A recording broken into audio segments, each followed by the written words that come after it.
I wish I'd never seen that. TikTok has been holding on to some of the darkest secrets that we have never been exposed to. But lucky for you, I dove into the darkest side of TikTok. And you're going to want to watch till the end of the video because what I found is going to change everything. And don't watch alone because this is going to get terrifying. What's even scarier than the TikToks we're about to watch today is the fact that 75% of you guys are not subscribed to the channel. So make sure you guys like, comment, subscribe for more scary videos. Thank you. Oh, no, y'all. Y'all remember the body they found in D4VD car? They just came back and said it was a 14-year-old girl, y'all. 14. So they said forensics confirmed this. They said this girl was only 5'2" and weighed 70 pounds. 70 pounds, y'all.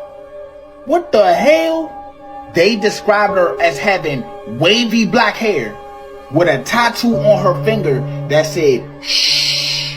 So now the question being asked is, who was this girl? And how does a 14-year-old go missing without an Amber Alert? Nothing. No one was looking for this 14-year-old girl? I'm lost. They say her body was already decomposing when they found her.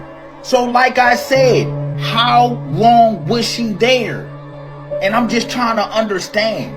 How was it no headlines on a miss? This whole situation is just gross. As a grown man, what are you doing involved in a 14-year-old girl's life to begin with? Because a lot of people are saying that he didn't actually do it. Even if that's the case, he was still dating this girl. But, you know, rest in peace. I hope everything gets figured out and justice gets served. This story went crazy viral over the internet. I don't know if you heard about this, bro. It's happened in Connecticut this year, bro. This house ends up catching fire, right? So the firefighters and police all show up to go put out the fire. What they find inside that house is so insane, bro.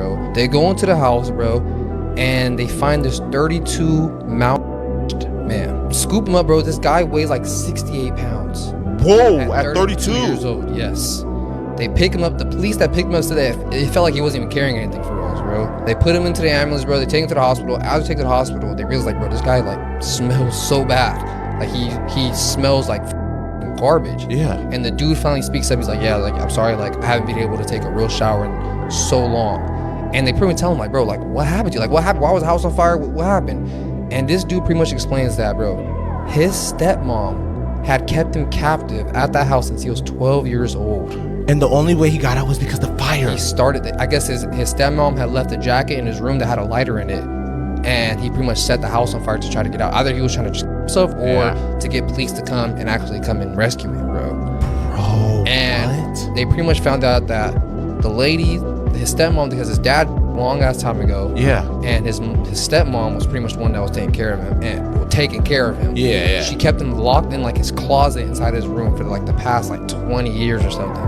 20 years? He was there since he was 12 years old. There is something seriously wrong with this lady. And the fact that we would not have known about this at all if he didn't set his own house on fire. You see, the problem is some of y'all want attention more than y'all want a job. And that was the problem with the stud substitute teacher that got fired on her first day. She shouldn't have never been inside the classroom in the first place. She walked in there for validation and not education. And let's start with the obvious. Being told she looked like one of the students, that's not a compliment. That's them telling you, you don't look like you belong in front of a class. It wasn't hyping her up. That's them letting her know she looked out of place. And then why is she walking into a school full of kids with a big plastic chain on like you going to shoot a music video? Be serious. Was she there to teach? Or was she there to be seen? Because that's exactly what it seemed like. Somebody that was there just to be seen and not to make an impact. And then that shorty comment, let's address that. Because if you was talking about a kid that you were recording, you completely crossed the line. She recorded a child's body and then followed up with sheesh. That's not funny. That's not cute. That's disturbing. And then had the nerve to say, let me get out of here before these kids get me in trouble. Nah, you already in trouble the second you hit record. You don't play like that with other people's kids. That's not even poor judgment. That's disturbing. And then you just double down on a lunch break, feed up on the teachers that's making content, bragging about how students ain't gonna be doing nothing for real. That's crazy. She was in the building less than 8 hours and turned the whole classroom into a clout farm. And that's real crazy because do you know how bad you gotta mess up to get fired as a sub on your first day? But her, she did so much wrong. It was like, yeah, get her out of here immediately. That's not normal. That's serious. And to be honest, they went easy on her because a lot of places that phone stunt that she pulled could have had her facing charges just from pressing record. But this shows how bad things are right now. A classroom is not for content. I saw a video of a guy. He goes to cemeteries. He finds rituals and hexes, and he kind of gets rid of them. He destroys them. And in one of them, he finds this bottle. I think it's like filled with coffee grains. He pulls it out, and it's a bunch of pictures of family members wrapped around with meat. How like that means like they want the family to die and shit, and get sick and stuff. This is giving me goosebumps. Eso sí huele feo.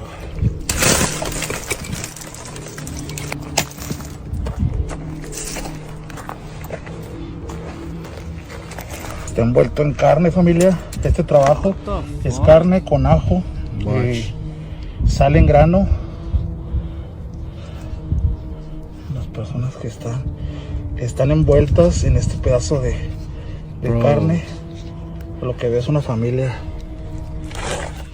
And it's not just 1, 2, 3. It's like a lot, bro. Low key, the whole family, bro. ¿Qué culpa tienen los niños, hijo? Look, even kids. Qué pinche gente tan masculina. Look. Oh, watch, you gonna see. Bro, that's legit. And that's not the only video that he does. There's a couple videos of him finding a bunch of different rituals, hexes being done in the cemeteries. What the fuck? Let me know if you guys believe in this shit. I kind of believe in it. Only because I've heard so many stories of people experiencing this shit. And My question is, who do you got beef with? You have to really upset someone for them to wrap pictures of your family in meat and curse it and put it underground. Real stuff. I hope this person never has beef with me. Did you know that there was a cave found in the Grand Canyon that predated Native Americans, and in fact looked like it came from Egypt, and the Smithsonian denies it to this day, yet they funded the expedition? So in 1908, this explorer, he wanted to go to the Grand Canyon to look for gold. So he was going down one of the rivers in the Grand Canyon and saw a mineral deposit about 2,000 feet up on a cliff. Went up there and he saw some bushes or whatever, and he pushed the bushes aside, and it was a staircase that led up to he said clearly a man-made cave. He walked in there and immediately was like, what am I looking at? Because it looked like there was hieroglyphics all on the walls, and it was huge. And so he was like, this is crazy. And then went to the Smithsonian and was like, can you fund me, and like we'll get a team out there to see what this is. Yeah. So they went out there, and it was basically an underground city. It would have housed like 50,000 people. What? The natives in that region, they talked about how they weren't the first people on the land, and that there was people actually before them, and those people were taught by the star people how to make weapons, how to do all this. Major breaking news in the movie making industry, y'all. Marvel, which is Disney, the biggest movie making machine empire on earth, they are pulling out of the United States, y'all. You heard me. The Fantastic Four, the next Avengers, Spider-Man, they are all moving out of the United States and moving across the water to the United Kingdom. I thought Marvel was located out in California, but the empire is actually in Georgia. And you know what just took place last week in Georgia at that Hyundai plant, right? About 600 Korean people left the plant, and now the plant is in bad condition, and now Marvel, Disney is pulling out. Raise your hand if you love Marvel action movies. I'm one of those guys. Well, Marvel, which is mostly based in Georgia, has decided to make the decision to leave the United States of America with the loss of up to 20,000 jobs. It's leaving Georgia. It's mainly going to the United Kingdom with some production facilities to Canada. And the reason why it's leaving the United States of America is because it's too expensive to do business in the United States. And also, United States is a bit nuts right now. So that's 20,000 people out of a job in the state of Georgia once again. And there's talks around town that a whole bunch of celebrities, including Jay-Z and Beyonce, after the wildfires that happened in Los Angeles, they purchased a 58-acre estate in the United Kingdom. Ellen DeGeneres moved to the United Kingdom. Rosie O'Donnell moved to Ireland, I believe. Christina Milian moved to the United Kingdom. Lindsay Lohan. Everybody's leaving the United States, y'all, because they know what's about to happen. And it's not like we care about where these celebrities are going, because that world is over with. But Marvel, the biggest movie making conglomerate, y'all, the shit is here, y'all. Did y'all know about this? Let me know down in the comments below, y'all. Let's continue to get it. Peace in. It's very understandable because this country is falling apart. But y'all can keep Ellen DeGeneres. We don't. We're good off that. And Jay-Z and Beyonce, y'all can have them too. We don't need that. Keep all the matter of fact. We don't need any of that. Snoop Dogg got a lot of people mad right now because they say he switched up. They said first Snoop was mad with all the LGBTQ stuff that was happening in kids' movies. Now he's dropping Love is Love and he's working with GLAAD. This was Snoop's statements at first about the Buzz Lightyear movie. I'm like, what part of the movie was this? These are kids. We have to show that at this age, they're gonna ask questions I don't have the answer to. And now they like this. And people just asking the questions, how could he? How could he not? Y'all gotta remember, Snoop gotta play by the rules too. Because we all remember this, right? That's the double.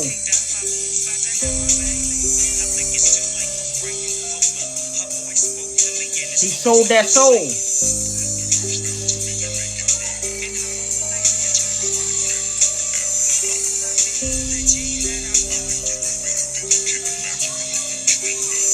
This is not a sign of growth.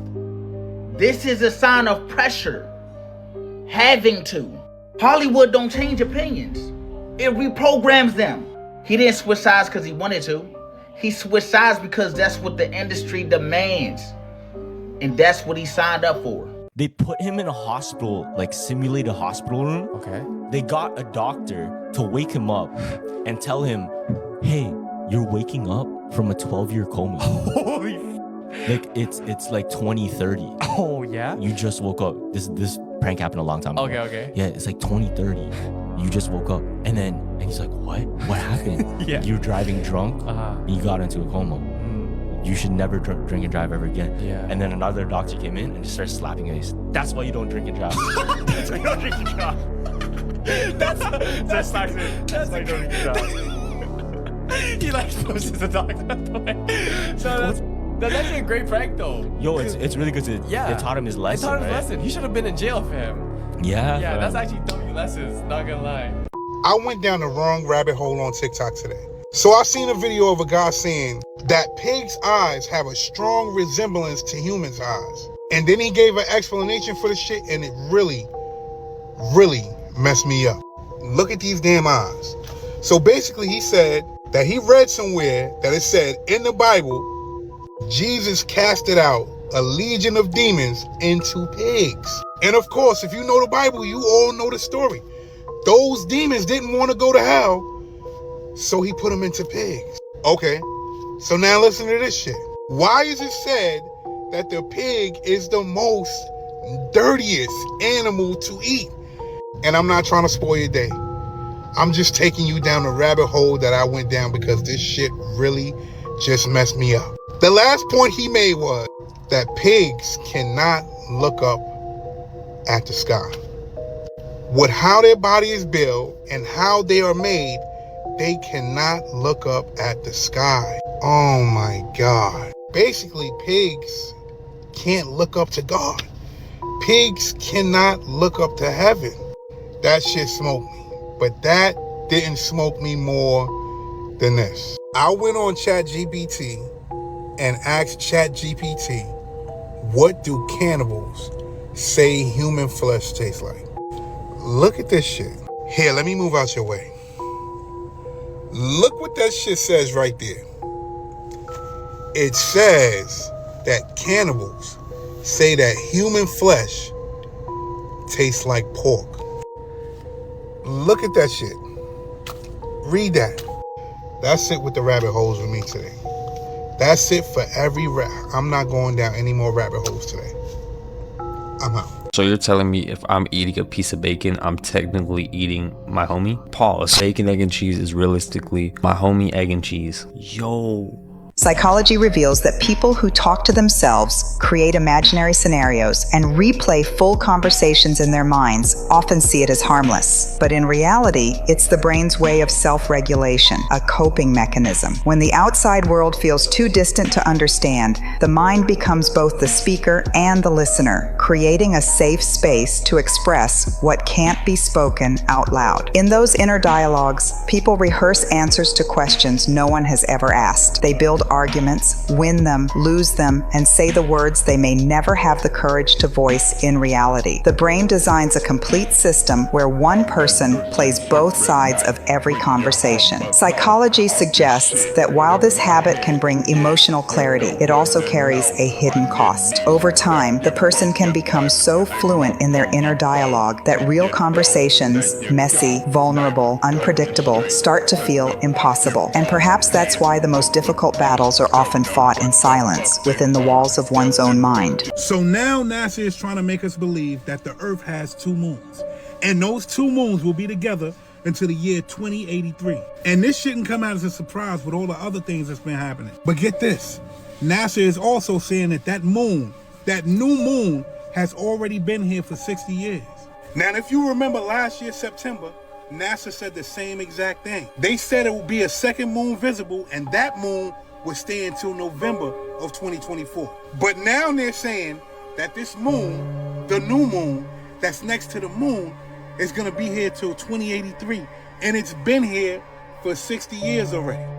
Where's the truth at? With all the crazy shit that's going on up in space, you got 3-Eye Atlas that's supposed to be here between this month and next month. And they don't know if that's an asteroid or the gray people or the green people. And now they expect us to believe that a moon that's been here for 60 years is sitting next to the moon that we see every single day. Now get this, they're calling this moon a near-Earth asteroid. This asteroid is gonna orbit the sun, but stay close to Earth. That don't seem strange to y'all? It actually seems like a lot of me. It also seems like something else is going on. Something bigger has to be going on. 3-Eye Atlas, new moon, something bigger is going on. I'm out. Those scratches on his face are where she tried to fight for her life. It was the 11th of June 2022 in beautiful Colorado Springs at a local Walgreens. It was a beautiful summer's day, but it was just about to turn into a hellish nightmare. 17-year-old Riley Whitelaw had been working at the store. She was just the most friendly, smiley, approachable girl, and I know it is such a cliche, but she really did light up a room. She was wise beyond her years, she was very, very intelligent, but she was also amazingly funny and creative. But her light was being dimmed at work by a guy who was honestly making her life miserable. His name was Joshua Johnson. Bear in mind I told you that she was 17 years old. He was 28 and he was obsessed with her. Despite being way, way older than her, he just wouldn't leave her alone. She was not interested in the slightest. She actually had a boyfriend. She reported him to her manager, bless her. She was like, he's making me really uncomfortable. Can you take me off shift when he's on? It was like, he's making advances to me. I keep having to tell him no, but he just won't leave me alone. I really wish we would take girls more seriously. I have seen this situation in countless murder cases. But Riley did think things might be looking up. Her boyfriend actually started working at the same Walgreens. So it was almost like, okay, is this gonna protect me in some kind of way? Maybe this would get Joshua to finally see I'm with somebody else and he will leave me alone. But it actually did the opposite. It made him more jealous and more angry. Just 3 months after her boyfriend started working at that Walgreens, tragedy struck. It's the 11th of June, just before 7 p.m, when the manager of the store realized that Riley actually hadn't come back from her break from work. And Riley really wasn't the type of girl that would sit and skive off, so the manager went to look in the staff room. Just seconds later, he made a frantic call to 911. He said there was a teenage store worker in the staff room covered in blood, and police obviously raced there straight away. When they got there, they found Riley's lifeless body on the floor. There was no saving Riley. She had been brutally attacked. So who the hell had done this? Because somebody had obviously had access to that staff room when she was in there. So police immediately started looking through all the CCTV footage of the workplace, and they saw, you guessed it, Joshua Johnson. He was stacking up bins to cover the CCTV camera, But it's like, Joshua, you do realize the camera is recording you doing that though. Bleach was also found in a bin outside, and the windows of the staff room had been taped over. When police interviewed local shoppers later, a 16-year-old actually came forward to say that they'd heard a scream, but they hadn't realized it was a real person in real danger. So obviously Joshua's nowhere to be found now. He's mysteriously vanished despite having been working the store that day. The police cars went patrolling everywhere, trying desperately to search for him, and it wasn't long before they did find him.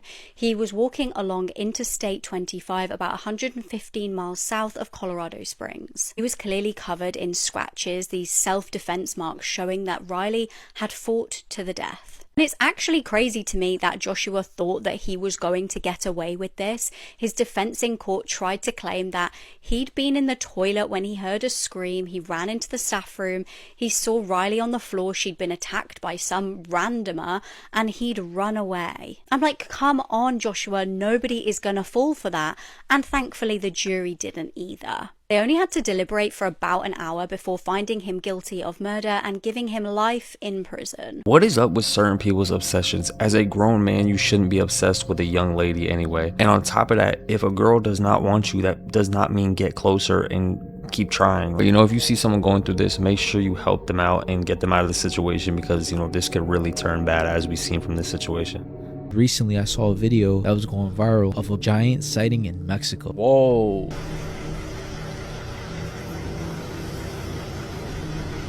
Whoa, what? Wait.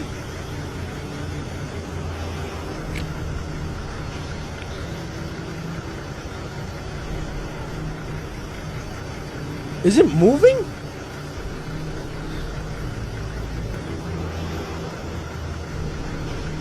Whoa. Yo, it has to be moving, or that's like the effect of the camera, but it looks like it's moving. Now that's one video, right? Okay. The next video I'm gonna show you is a little bit more convincing. Capta gigante en el tramo de Aguascalientes a Legos de Moreno antes de la caseta Vengo La Chona. marihuano o veo un gigante allá arriba aquel cerro. Please tell me he zooms in, or is that... Se mueve.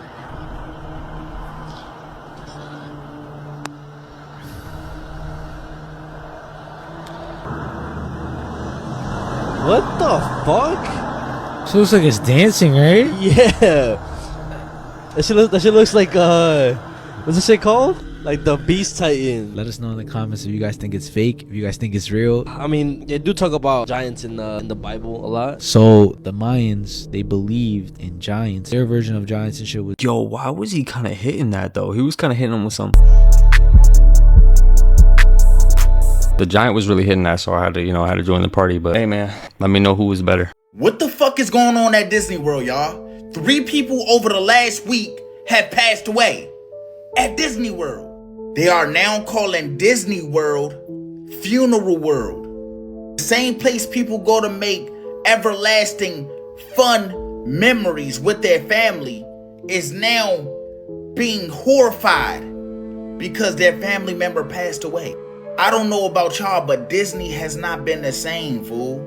Since this happened, it got a lot of people questioning, like, what the fuck is really going on behind closed doors? Y'all can call this a coincidence, but this shit is crazy, fool. Something don't sit right with me. Disney's actually kind of cool though. I don't want to go there and get slimed out by Mickey Mouse now. Could you imagine that in 10 years there's a story that comes out that Goofy was actually like a serial killer at Disney? That would be like Loki. That would be some Netflix type movie. If that actually happens, don't come back and quote me, because I don't know what's going on at Disney. I don't know. I'm just, throwing up conspiracies. That guy is very famous for, he went, I think it was in Sedona or Arizona somewhere. Oh my God. Somewhere maybe Grand Canyon. But a boulder, he was by himself. A boulder landed and he fell through like a cavern like this. Oh my God. In the middle of, on top of like, literally like a canyon. Yeah. He fell in between, a boulder fell, landed on his arm, and he was there for 127 hours. And he had to survive by drinking rainwater when the rain would come. Oh my God. Or drinking his own urine. Wait, how do you do that though? So he had one of those backpacks that had the sippy thing. But his other arm was good though, right? One arm was free. Okay. One arm was free. And all he had was a Swiss Army knife. Swiss Army knife? So he had to cut off his whole arm with a Swiss Army knife. Like a dull ass blade. Oh my. And he had to cut through like the nerve. Yeah. Because that's the only way he would survive. So he cut off his arm. Survived. He survived. He survived. He cut off his arm and he was able to like escape and get help. What the fuck? Yeah. So Sam Altman, the CEO of ChatGPT, has come out stating that ChatGPT will be able to engage in erotic interactions by this December. And I'm gonna be honest, that sounds completely evil to me. Keep in mind that it was announced earlier this year that some companies were working on AI robotic girlfriends that someone could purchase for $175,000. It seems to me that they're trying to deeply embed AI into humans' natural structure by taking advantage of the fact that our generation isn't that well at social or romantic interactions amongst other humans. And what makes all this even stranger is that there are rumors that China is working on or may have even successfully completed a robot that can get pregnant and give birth to human babies. Now, maybe technology like this is starting to gain interest because nations worldwide are concerned about the fertility rate of the world. If you don't know, the fertility rate has been going down rapidly for the last decade. But I think there's something even darker going on. If you haven't heard, there's a theory going around that AI isn't just intelligent computer programming, but instead actual disembodied spirits or possibly demons using technology to interact with human beings. And there's some strange evidence to back that up. In the most respectful way possible, women out here are too beautiful for y'all to be clapping robots. Obviously, everybody out there has seen someone that you're just like, yeah, you know what I'm saying? But like giving that up to just like bust down on a robot is crazy. The most aggressive and the most terrifying of all the types of Bigfoot to me is the Tennessee Wildman. Now, the Tennessee Wildman is thought to be almost more man-like than ape-like. And this thing can run really fast, it can climb trees, and it's said to resemble a very hairy man. Now, some people have, linked them with being just feral people who lived in the woods, but people who've encountered these things say these are not human. Whatever these are, they are something else. Now, the craziest story that I heard about the Tennessee Wildman came from the Smoky Mountain National Park. There was this avid outdoorsman, avid hiker named Mike. Now, Mike had been to the Smoky Mountains hundreds of times. This particular time, he decided he was going to hike this one trail, and it was the middle of winter. Now, it's never a good thing to go out in the Smoky Mountains in the winter because you do get very bad weather sometimes. But he, had trained and done survival training, so he was pretty well prepared. Well, he happened to be out on this trail, and he was a good, 10, 15 miles out, when all of a sudden he encountered like a very big freak snowstorm. And he said, he knew he needed to find shelter immediately to ride out this storm. Well, tucked in between this ravine and one of these mountains, there was a cave on the side of the ravine. So he hikes over to the cave, and he said, this cave was probably 6 foot tall by 6 foot wide, and you could kind of walk in it and go back a good distance. So he goes inside the cave and he puts his gear down and he builds a fire at the base of this cave. So he said he just sat down up against the wall and was like, I'll just sleep and wait out this snowstorm. He said after an hour, after it had gotten dark, he was sitting in the cave, and he said all of a sudden he heard this very loud howl, like scream. And he had known like all the wildlife in the area, and he said whatever this was, it was something different, and it just gave him chills instantly. He said this howling went on for maybe 3 minutes, and then it stopped. About an hour after this, he said he starts hearing like rocks falling in front of the cave. And he said it sounded to him like someone was standing above the cave on top of this ravine, walking around. And he said all of a sudden, he started to hear that screaming and howling again, except it was getting louder, and it was kind of echoing through this ravine. And he said whatever it was, he could tell it was outside of the cave. It was moving around because he could hear it. And then all of a sudden, he said, off the fire, he could see shadows outside the cave moving around like really, really fast. And he said just this howling just kept getting louder and louder.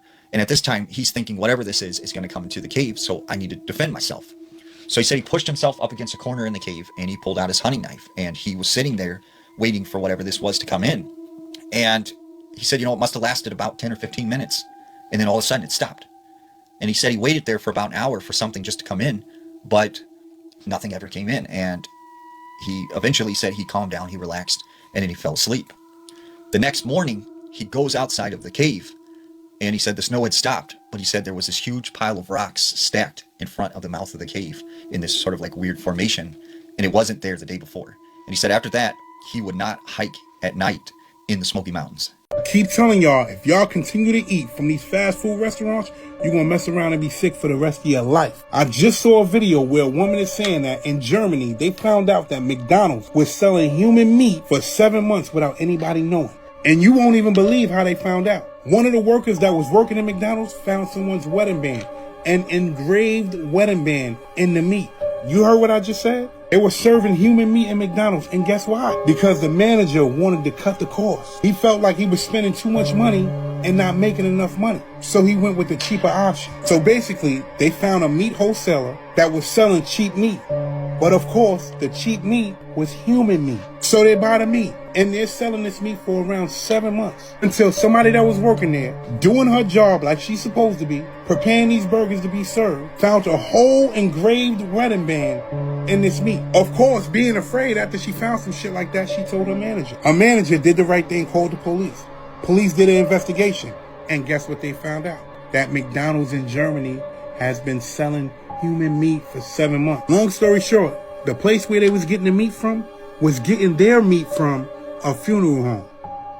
You ain't hear what I just said, right? They was getting their meat from the funeral home, mixing meat with funeral home meat, and you know what type of meat that was, human meat, and selling it. The shit that messed me up is when she said the wholesale meat place was using bodies that came off the streets when they ran out of funeral home meat. And get this nasty shit, the people that actually ate the meat, they loved it. They were asking for more. We don't like the other meat. Give us the cheap meat. Needless to say, I told y'all a couple of months back how McDonald's was getting down. Look at this shit. It says right there that McDonald's sells at least 6.5 million hamburgers a day. So you tell me where all of that meat is coming from. 75 burgers per second, 4,500 burgers per minute, 270,000 burgers per hour, 6.5 million burgers per day, and 2.36 billion burgers every year. And you tell me it's that many cows on earth, right? Yeah, okay. Y'all better pay attention. Stop playing. I'm out. Someone definitely went to this McDonald's and ate a burger and accidentally ate their own homie. Like, there's no way they were selling human meat for 7 months and nobody in that area ate somebody that they have known. That's even more disturbing. And the fact that these people said, we want more? What you mean you want more? Alright guys, so this is probably the 4th time I'm making this video because TikTok keeps on taking my stuff down. So stay tuned on what I'm about to show you. I'm gonna go into my safe here and show you a couple Mandela effects that I'm now gonna come out and show them to the world. So look at what I got here. Oh, hold on.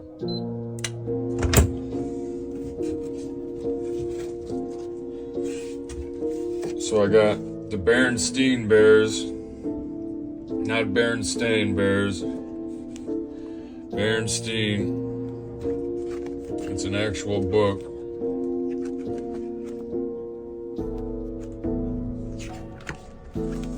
I also have the Shazam VHS.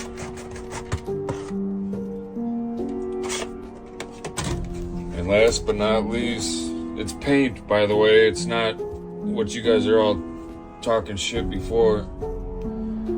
Hold on, let me find the tag on these. If you guys can see the cornucopia. See the cornucopia on the Fruit of the Loom tag? So Fruit of the Loom denies ever having a cornucopia on their sweatpants. Yeah, so Fruit of the Loom denies ever having a cornucopia on their sweatpants. The Berenstain Bears are saying it's always been the Berenstain Bears. And there's also saying that the Shazam video never existed. I also have a old jar of Jiffy peanut butter that they're saying it's always been Jif, not Jiffy. I'm proving all the Mandela effects wrong, right? However you want to take it. I'm proving the Mandela theory. So if you see this video, share it, like, follow, comment. Let me know how you were taught growing up. Because TikTok keeps taking my stuff down. It's not a conspiracy, guys. It's real life shit. So just keep sharing this video. Share the video.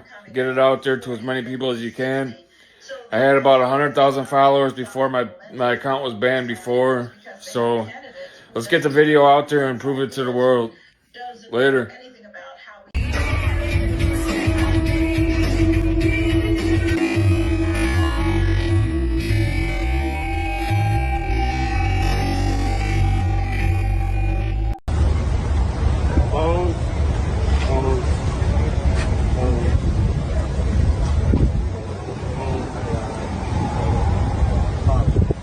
Excuse me, I need the phones, guys. I need the phones.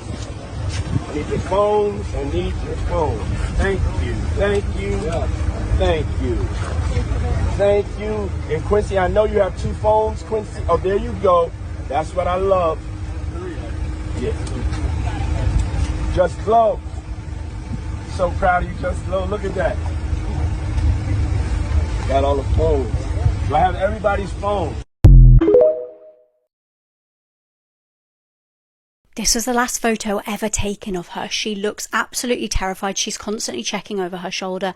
Then something terrifying happened. Marilyn Bergeron was just a normal 24-year-old girl living in Montreal in 2007. There was nothing crazy about her life until right before she vanished. She was working at a music shop just to make some extra money, but she really wanted a career as an air hostess. She was incredibly intelligent and could actually speak several different languages, and she was just a lovely person to be around. But here's the really creepy part. On the 10th of December that year, her friend showed up to her house because they had plans to go out that night. But when he got into her living room, he found her just sat there looking visibly scared. She was super anxious and he just couldn't get to the bottom of it. She just wouldn't tell him why. He was like, what is going on? Please tell me, just indicate to me in some way, shape or form what you've seen, what's happened to you. He was even like, have you witnessed a murder? Because that's honestly how she was acting. But she said it was something even worse. He hadn't got a clue what had happened to her and she just wouldn't tell him. And she was never the same after that night. She gradually became more and more anxious to the point where she even said to her parents, look, I don't feel safe living alone anymore. She finally decided to gather up her belongings and move back in with her parents in early 2008, but even they didn't really understand what had happened at all. On the 17th of February, she told her parents she was just going out for a quick walk and she would be back. They would never see her again. She took only her bank card and she made her way to a cash machine. Now, this was the last time she was ever spotted on CCTV.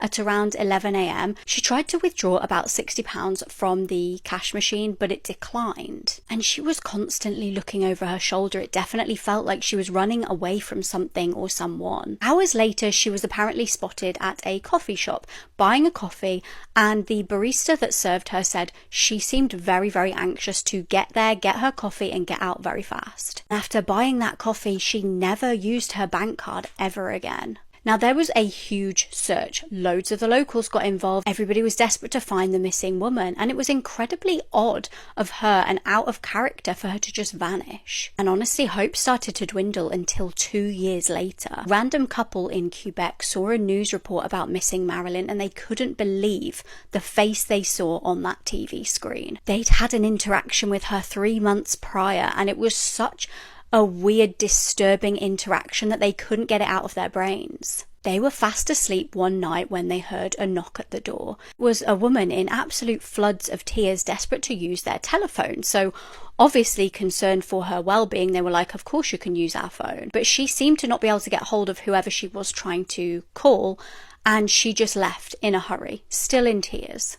Again, she just vanished off into the night. They are convinced this was Marilyn. It looked exactly like her, although she seemed to have dyed her hair blonde. There have been multiple unconfirmed sightings of Marilyn over the years, but it begs the question, what the hell happened to her originally? Did somebody take her? Was she being trafficked? Was she forced to leave? Or did she do this of her own accord? Did she see something that she shouldn't have? And is she maybe on the run from something? What do you guys think? Let me know, because this case absolutely baffles me. Genuinely wonder what happened to this girl. She didn't tell anybody about anything that was going on. She just seemed very anxious and panicked. Even after she went missing, they seen her in another country. So like, why was she there? Who was she with? Or who was she running from? And even after all that time, she seemed so panicked still. And like she was still in the same situation. Okay, I know this is about to sound fake, but these scientists in Japan just literally figured out how to erase memories from your brain using blue light. Imagine going through something traumatic and instead of getting years of therapy, a doctor just shines a blue light to your brain and then boom, the memory's gone. Guys, this is not Black Mirror right now. This is actual research from Japan and this is real. So scientists actually just tested this on mice by using something called optogenetics. And if you don't know what that is, it's basically where they hack brain cells so that they can be controlled. They trained the mice to fear a shock, and then whenever they lit up the fear center of the brain with blue light, boom, that long-term memory just vanished. What makes this whole thing even crazier is that these scientists are saying that they can actually switch the memory back on by using that same exact light. Like literally turning fear into a lamp that you could just unplug. This is not just one study right now. These other labs in Japan have now found ways to block memories in fruit flies and even restore lost memories in mice who had amnesia. Right now they're saying that this only works on animals because obviously they're testing. But if this ever actually makes it to humans, we're literally talking about being able to fully remove memories of PTSD and traumatic experiences from people's brains. So is this going to be the future of mental health, or is this the scariest invention that humanity's ever made? How about we don't do that? I think that would probably be a better idea. This could have a lot of potential good uses. Knowing them, they would wipe our memories and turn us into slaves.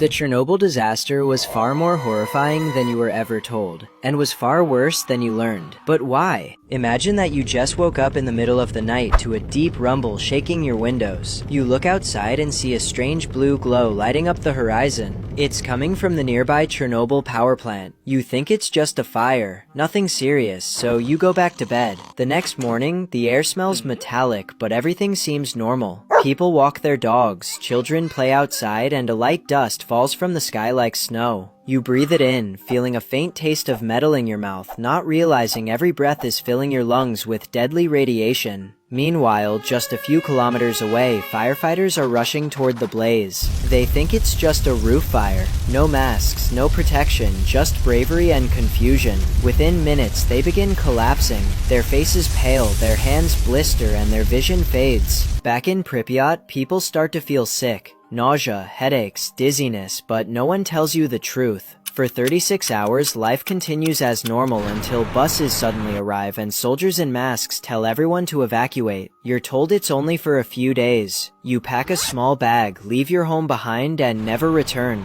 I swear, no story has a happy ending anymore. All these people grew up thinking they were gonna have a Disney Channel type of life, but no. They got poisoned and they got their home taken away from them. Extra Morbid Facts, Part 44. 18-year-old Kylie Montero thought she was starting her future, newly graduated, 11 weeks pregnant, and dreaming of naming her baby girl Eleanor. But instead, she walked straight into a nightmare. Her boyfriend, 22-year-old Gregory Groom, had a violent history she tried to escape, even hiding in a domestic abuse shelter for 3 weeks. But like too many victims before her, she went back hoping he'd change. On August 6, 2025, during a late-night visit to his house, an argument turned terrifying when Gregory threw her to the ground, pulled her hair, and started her. Knowing something was seriously wrong, she sent one last chilling text to her sister. "My phone is at 4%. If I die, it was Greg." Moments later, he reportedly in the neck and chest, killing not just Kylie, but also the unborn child she was excited to raise. Instead of calling for help, he spent hours digging a grave in his own backyard, and around sunrise, he shoved her body into the shallow hole like trash. For 13 days, Kylie's family begged for answers while Gregory acted innocent, until police finally found her buried behind his house. He was arrested and has pleaded not guilty. Orcas are way more disturbing than you actually thought, and are the most feared animal in the ocean. But why? First off, orcas literally harvest sharks' livers. They'll target great whites, learning to flip them upside down, activating something called tonic immobility, temporarily paralyzing them, then ripping out the shark's liver, eating it, and leaving them behind. But it gets worse, as orcas torture seals for fun, playing a game where they'll take turns going up to seals and launching them with their tails, reaching up to 50 feet high, constantly throwing the seal over and over until it finally dies and eating it. Even more horrible, when penguins are resting on icebergs, the orcas will group up and swim together to create giant waves, knocking them off the ice, letting it crawl back up and knocking it down over and over, continuing to practice this hunting tactic until they've had enough training and eating it. But the most brutal thing they do is chase down and harass mother whales with their children. Since a mother is a threat, they use a tactic to tire them out instead, following the whales for hours until they get extremely exhausted. When the mother can't defend anymore, they'll take her baby and eat it alive in front of her.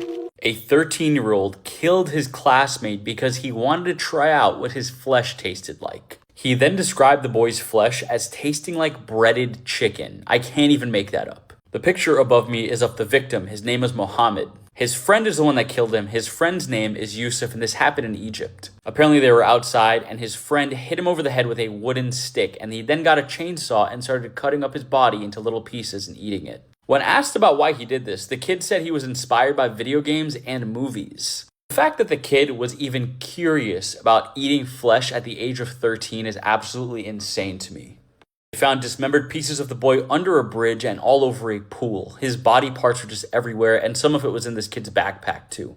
The police made him reenact his crimes just to see exactly how graphic it was, and I mean, it was pretty graphic, obviously. They then made the child show them exactly where he disposed of his friend's body. And he really disposed of it all over the city. Thousands of people gathered and prayed for his funeral like the day after. The kid underwent a psychiatric evaluation and he was held in a juvenile correctional facility for 4 days, but then he was transferred to another facility. Egypt's government is now trying to pinpoint exactly what kind of media, what type of games he was playing to just enact this violent behavior that he had towards his friend. They also want more strict monitoring on like social gatherings and supervision of children because stuff like this, this is just out of the blue. No one could have expected this to happen. And like I said, the kid is undergoing a full psychological screening, drug testing, everything like that right now. It's just unfortunate too because, Mohammed thought he was hanging out with his friend Yusuf. Little did he know Yusuf was going to bash his head with a stick and cut him up.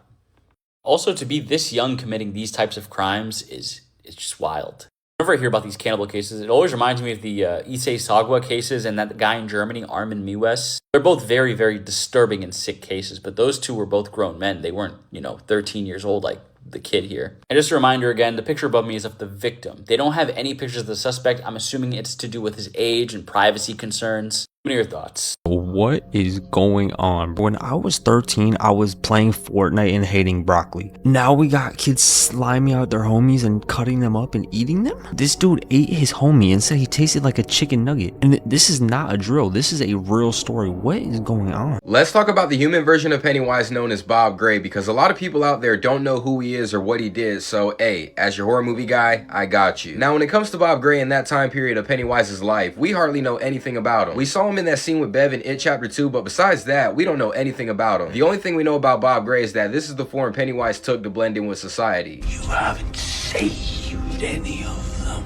Now, one of the biggest things about Bob Gray that I've been seeing a lot of people on this app say, which isn't true at all, is that Bob Gray was a regular person that came to town as Pennywise, and Pennywise saw that and was like, I want to take that form. Yeah, that did not happen, at all, bro. And before you guys go, oh, well, in It Chapter 2, the old lady in Bev's apartment, bro, the old lady was it. The old lady was fucking lying, bro. This is Pennywise, not some regular fucking dude named Bob Gray. Oh, but Evan, he had to be a regular person, bro, because if that's not true, what about when Andy Muschietti said that he wanted to make a third movie? Well, guess what? That didn't actually fucking happen because the third movie didn't come out. And trust me, guys, don't try to go, it happened in the book, because, dog, as somebody that read this book multiple fucking times, no the fuck it didn't. Anyways, y'all, yeah, when it comes to Bob Gray, he was never, and I mean never, ever, ever, ever, ever a regular fucking person, okay? Okay. Now, if Andy Muschietti wants to make some new lore for the It prequel series, that's one thing, okay? That's one thing, but as of right now, Pennywise was always Bob Gray. He wasn't some regular person. Why did evil people like this exist? During the 1920s, there was a man named Philip D. Cupp who owned a hot air balloon business based in Miami, Florida. For years, his business was highly successful, taking customers over the ocean to sightsee. But by 1925, disappearances in the area had increased almost 500%, and the authorities were baffled. During the investigation, a local boater reported seeing something strange, a man falling from a hot air balloon. By the time the boater reached him, it was too late. The balloon was already heading back to shore. Authorities questioned Philip, but he claimed he hadn't given any rides that day. He suggested it must have been one of the other balloon companies, but there was a problem. Philip was the only person in the area who even owned a hot air balloon, so investigators came up with a plan. They booked a solo ride for an undercover officer named Joffrey, hoping to catch him in the act. fact. At first, everything seemed normal. The balloon rose high above the ocean. The view was beautiful. Then Philip broke the silence. He leaned in and said, "What goes up must go down." A violent struggle broke out mid-air. From the ground, the authorities watched as the balloon shook violently, swaying back and forth until it suddenly plummeted into the sea below. Neither man survived. And later, investigators uncovered the horrifying truth. Philip D. Cupp had been responsible for over 400 disappearances in the Miami area. Bro, look at him. Just look at him. Just look at this dude. You're telling me you looked at this dude and you didn't even suspect a thing. It's not good to be a judgmental person, but just look at him. Does he look like you'd be safe around him? If someone told me there was a missing person and the last one seen with him was this dude, it's him. It's him, bro. This Charlie Kirk theory is the wildest one yet. I've been pretty somber and silent for this whole thing, just focused on my family and promoting my film. But I see everyone on the internet questioning what really happened. I don't necessarily think they know what's going on yet. There's a lot of weird shit going on with this. So, from a filmmaker's perspective, this theory about the movie Snake Eyes and its connections to the Charlie Kirk event is so wild and shocking, I had to fact check it for myself. Check this. There's a movie called Snake Eyes from 1998 starring Nicolas Cage, and it's about a politician who gets shot in the neck in front of a huge crowd at a boxing match, and his name is Charles Kirkland. Mr. Charles Kirkland. Secretary Kirkland was shot in the neck. And the fighter on the title card, his name is Tyler the Executioner. You can see it on the marquee in the opening scene, along with the date of the fight and the assassination, September 10th. Some say it's September 19th due to the pixelation, but even still in numerology, that's the number 10. There's also a woman in a white suit with a blonde wig who's close to Kirkland at the assassination. And it gets even crazier. The movie was filmed at Trump's Taj Mahal Tower. Charlie Kirk's dad is known for architecting the Trump Tower. Obviously, the marketing has suspicious hand gestures, but take a look at the tagline, "Believe everything but your eyes." Everything is filmed at this event, hundreds of angles, reviewed by authorities, and still nobody knows what's real. Tyler, the executioner, ends up being a decoy whose confession unravels the whole case, while the alleged sniper is a Palestinian terrorist angry over the Pentagon sending weapons to Israel. And get this, after the fight in the movie, the arena is set to be renovated, before it is gutted and completely renovated. just like the arena in Utah was renovated days later. The university is already making some changes. And all of this is happening during Hurricane Jezebel in the movie, the biblical deceiver, Hurricane Jezebel. but also the publication that went viral for hiring witches to curse Charlie Kirk in the weeks leading up to the event. Look, I don't want to downplay how traumatic this has all been. It's messy and it's hard to know what's true or what we can even really do about it. But I do know one conspiracy that's actually as real as it gets. A 2,000-year-old cover-up revealed in our banned. Just from looking at this photo, you would probably never guess that this woman is carrying a human head inside of this pot. This is Tamara Samsonova, otherwise known as the Granny Ripper. In the year 2000, her husband mysteriously disappeared, and police had initially suspected her, but their searches for him yielded no results. After her husband vanished, Tamara began renting out a room in her apartment. She began renting the room to a 44-year-old tenant who also disappeared. And then in March of 2015, Tamara met a 79-year-old woman named Valentina. The two of them were introduced through a friend, and they became so close that Valentina opened her home up to Tamara while Tamara's apartment was being renovated. During the few months that Tamara had lived with Valentina, she began to kind of take on a caretaker role for her, but the issue is that Tamara began to like Valentina's apartment a little too much. So when it came time to leave, she refused to move out. So Tamara devised a plan. She persuaded a pharmacist to sell her the prescription drug known as phenazepam and then bought Valentina's favorite food dish. She mixed them inside of her dinner, and later that night, after Valentina had eaten the concoction, Tamara found her body lying on the kitchen floor and began it. In the apartment's CCTV footage, you can see Tamara carrying a pot that contains Valentina's head down the stairs and out the door of the apartment complex. She also wrapped Valentina's in a shower curtain and dumped them near a pond where they were later found. The next day, police showed up at Valentina's apartment, and to their surprise, Tamara answered the door. Police forced their way inside, where they found traces of blood in the bathroom and the fastenings left from the torn-off shower curtain. They also found Tamara's diary, which contained details of not only Valentina's unaliving, but up to 14 more. She also wrote about eating her victims in organs and later confessed to police that she had done this. It's not clear exactly how many unalivings she's responsible for, but it is believed that she is responsible for her previous tenant and her husband's disappearance. So now we got grandma sliming people out too. What is going on? Sometimes it's really the people that you least expect. I would not expect this old lady to be an actual serial killer. And putting her head in a pot and carrying it down the stairs? Are you crazy? Well, clearly, because it's genuinely insane to me that this stuff is real. Explaining terrifying facts about children's cartoons. Pinocchio is actually worse than Annabelle. Yeah, guys, if you really knew the original story of Pinocchio, you'd realize he's basically the devil himself, just in a wooden version. That's because in the original version, Pinocchio is so disturbing that if he ever faced Chucky one-on-one, Chucky wouldn't even stand a chance. And just like many stories or characters have dark original versions, Pinocchio does too. The movie made by Disney is just a watered-down version of the real events. The original story was written by Carlo Collodi, and in it, Geppetto finds a piece of wood that can talk. When he finishes carving Pinocchio's arms and legs, the puppet kicks him, steals his wig, and runs away into the forest. That's when the famous talking cricket, the one Disney turned into Jiminy Cricket, appears. The cricket tells Pinocchio not to be so rebellious, to respect Geppetto because he's the one who gave him life. But instead of listening, Pinocchio grabs a hammer and kills the cricket, leaving him flat like a pancake. There are many other horrible things Pinocchio does in the original story, but the most disturbing part happens near the end. Pinocchio is being chased by two thieves. They finally capture him, but since he has nothing of value to offer, they decide he must be punished. They tie him to a tree in a way I can't describe here on TikTok. And yes, tied up like that, Pinocchio can't breathe and eventually dies. Taylor Swift concert. This is like the ritual that she did up on stage. About to show you a video that a fan took at the concert. Yes! Summon the demon! In case you didn't hear it, he said summon the demons, and that post like went super viral, and she was in the comment section like then hyping it up. Like none of this really surprises me. I mean, Satan was the angel of music. At this point, I just don't understand how you don't see the programming going on. You're infatuated. I'm just sort of curious how long it takes most people to look at this photo and notice that there's something wrong with the background of it. Because I had originally found this on a paranormal subreddit and people were talking about the background.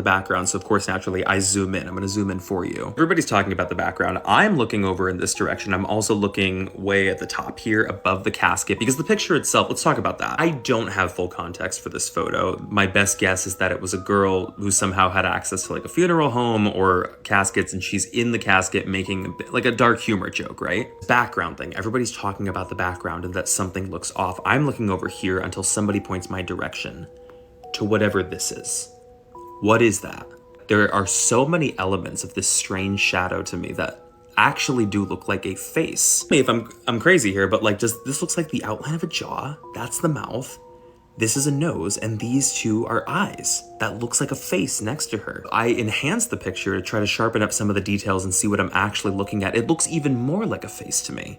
What is this photo? The Ice Age was a lot deadlier than what you thought, and should have been the end of the human species. But why? Firstly, humans were one of the weakest beings and had no fur, meaning just by stepping outside you could instantly go blind and freeze to death due to constant blizzards, needing to stay sheltered in dark caves for days on end until it cleared up. But it gets worse, as you were constantly being hunted, where saber-tooths or short-faced bears standing over 11 feet tall would hunt you during the day, and even if you waited until night, direwolves the size of you would hunt you down as well. But even worse, you couldn't grow crops, so you were forced to go outside and face all of these predators without a choice, equipped with only stone tools and bones as your main weapons to catch food and survive, needing to sacrifice multiple friends within your group just for every meal. But worst of all, you were statistically supposed to die before age 25 to 35, since this was the average lifespan, where the human population at this time dropped so low it was said we only had a few thousand left in the world, with an average group size of around 20 to 50 people at most, or sometimes much lower, being the hardest time period to ever live in.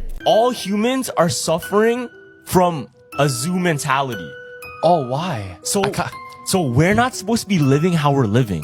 The zoo mentality, it pretty much states like how animals react to being in a simulated environment, right? Now, they have everything they need, but it's simulated. It's not exactly how we're supposed to get it. It's not exactly how they're supposed to be living. Because and it's people feeding it to them. Yeah. It's not real. In the same way as us. Yeah. We're not farming our own food. We're not the one hunting our own meat. People are making it. People are making it for us. So in a sense, we kind of make our own simulated environment. So what happens to that is it kind of decreases our motivation to go out and get things because it's already prepared. Exactly. The zoo mentality thing, I think it even comes straight from social media too. Okay. Because we're kind of being entertained in every sense. You don't have to necessarily go and see people. Oh, you're actually right. Right? So you can imagine during COVID, the reason people have social anxiety is because we were just watching people online. Yeah. And that's what was filling our need for human communication. Yeah, fam. It's not that it's a bad thing. It's not, but it's like we're like a cat and the internet is just like, you know, like a little cat toy and we're just like this. These higher elites drink human blood to get high, and just how can stimulate you and make you feel on top of the world. Drinking human blood could give you a greater feeling. In particular, they want the human blood from children in fear. And I will try to explain the science behind that briefly. Now, as a child, your blood is more pure, but if they can instill fear in you before they kill you, all that adrenaline that comes from the fear, it ends up in the blood that they take from you. For entertainment purposes only, before they start with the strikes. However, let me hit you with two cases, absolutely creepy. Type in the name Miyazaki. He's from Japan and it happened in 1988. This guy abducted loads of young girls, mutilated them, and police confirmed that he drank the blood of one of the victims. Type in Marcelo Costa de Andre from Brazil. This man killed many young boys and admitted to drinking the blood of the victims. So before anyone says misinformation, ask yourself, what do you think the most evil and wickedest people on the planet do? Can't people just be normal and just drink water? Like, I don't even care, bro. Drink maple syrup if it's really that bad. Like, but this is too far. Obviously, that was just a joke. Like, I know there's a deeper reason why they do this, but it's still just gross. Like, I don't know if it's to like look young or something, but most of these rich dudes are like 40 years old and balding anyway. So I whatever they're doing is not working.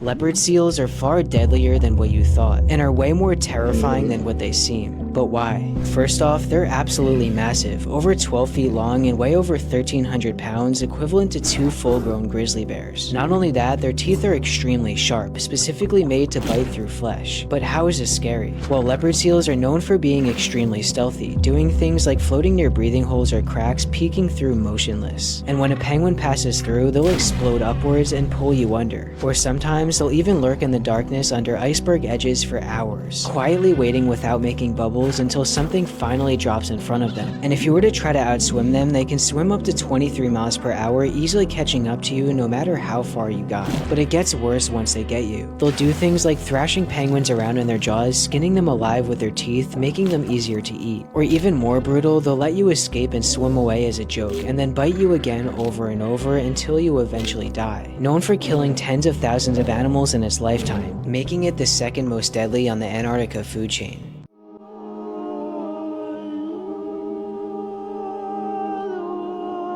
If you're going to think about somebody that's supposed to keep her safety as a top priority, a lot of people might think about doctors. This guy right here though, the exact opposite, completely evil. This creepy TikTok video that I got tagged in shows a couple different images of this doctor. He looks pretty normal, pretty standard. The caption says, POV, you're an old lady in England in 1994, your doctor gives you an injection, and now you're starting to feel dizzy, and your vision fades. The individual that this slideshow is referring to is Dr. Harold Shipman. This guy is widely regarded to have one of the highest body counts of any modern day serial killer, with estimates of around 250 or more. He would go after older patients and either prescribe them too much medication, the wrong type of medication, or inject too much himself into their body and then sign off on their passing. He was eventually caught, but only served 4 years behind bars before he removed himself from the equation. The exact motives behind his crimes are unknown. It's a very strange one though, because there's not a lot of similarities between him and other prolific people that have done the same thing as him. Thousands of people in Sweden have received a microchip. I've been hearing about this since I was 12 in like 2012. At that time, I'm sure a lot less people had received this microchip. That's supposed to be the size of a grain of rice, or even smaller, I think they've said. But now apparently a bunch more people have received this microchip in Sweden, of course. And like I said, when I heard about this in 2012, I was certain that this would be linked with the Mark of the Beast technology at the very least. What's taking place in Sweden right now and what's happening across the whole entire globe, the entire world, for those people who don't believe it's a globe, it's biblical, it's prophetic. We're watching a push for a one world government, we're watching a push for a one world currency, and ultimately there will be a push for a one world religion. According to my analytics, there are some people who tune in and they are in Sweden. So if you are in Sweden and you've seen what's happening over there firsthand, please feel free to express at your own volition what you've experienced in Sweden, what you've seen. I'm sure we're all interested to hear and find out. Now, by no means, I am not saying that this microchip that the people are receiving in their hand in Sweden is the Mark of the Beast, but what I will say is that it's going to be a similar application. When the Mark of the Beast is rolled out, when the Man of Sin is revealed and he's pushing his Mark of the Beast out on the world, it's going to be a similar application, whereas the Bible tells us it will be in your hand or in your forehead. And so we've spoken about that a bunch. You guys know of Neuralink, that's supposed to go in your brain to give you all types of artificial intelligent capabilities within your own brain, right, to make you an enhanced human. The Bible tells us about this in Daniel, and it speaks about the kingdom of iron and clay, right? I would implore you guys to do research on the book of Daniel, specifically that dream in which he saw the giant man, Nebuchadnezzar's dream, and seek the Lord in prayer and get some revelation of your own. And guys, these are the days we live in. It's prophetic, it's biblical, and it's happening. It's happening slowly, but it's happening quicker than ever before. So let's be awake, let's be vigilant. God bless. Definitely don't get a microchip implanted in your hand. I didn't know I'd have to ever give that advice, but today's the day. So just don't do this. You don't know who's in control of what. You're just giving away your freedom at that point. You're giving away your soul if you let someone implant technology that they can control inside of your body. One thing that I will never be able to wrap my head around is how this little boy was killed in broad daylight in a park where it was witnessed by other kids. Actually, I take that back. He wasn't just killed, he was slaughtered. His throat was cut from ear to ear, and it was so deep that his spinal cord was showing, and his area, as well as flesh from his butt and thighs, were removed, and none of it has ever been found. So many people saw his killer, and so far, this composite sketch has been shared worldwide. Yet whoever did this is still out there. In 2020, police announced that Christian Bruckner, the main suspect in the Madeleine McCann case, could be responsible. And it's crazy to me how much he looks like the composite sketch. But this case is still unsolved, and it is incredibly disturbing, so